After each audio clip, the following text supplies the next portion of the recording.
हुजूर सैयद आलम सल्लल्लाहु तआला अलैहि वसल्लम की बारगाह में एक देहाती शख्स आया और अर्ज़ की, या रसूलल्लाह सल्लल्लाहु तआला अलैहि वसल्लम, मुझे कोई ऐसा अमल बताइए कि मैं वो करूं और जन्नत में दाखिल हो जाऊं। तो हुजूर सैयद आलम सल्लल्लाहु तआला अलैहि वसल्लम ने इरशाद फरमाया कि तू अल्लाह अज़्ज़ा व जल की इस तरह इबादत कर कि उसके साथ किसी को शरीक ना ठहरा।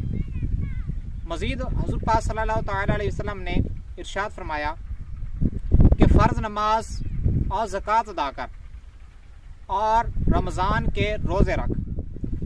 ये सुनकर वो देहाती हुज़ूर सैयद आलम सल्लल्लाहु तआला अलैहि वसल्लम को अर्ज़ करने लगा कि या रसूलल्लाह सल्लल्लाहु तआला अलैहि वसल्लम, खुदा की कसम मैं इस पर ज़्यादती नहीं करूँगा। तो वो शख्स जब वापस अपने घर की तरफ जाने लगा तो हुज़ूर सैयद आलम सल्लल्लाहु तआला अलैहि वसल्लम ने सहाबा कराम से इरशाद फरमाया कि जिसने जन्नती शख्स को देखना हो वो इस शख्स को देख ले।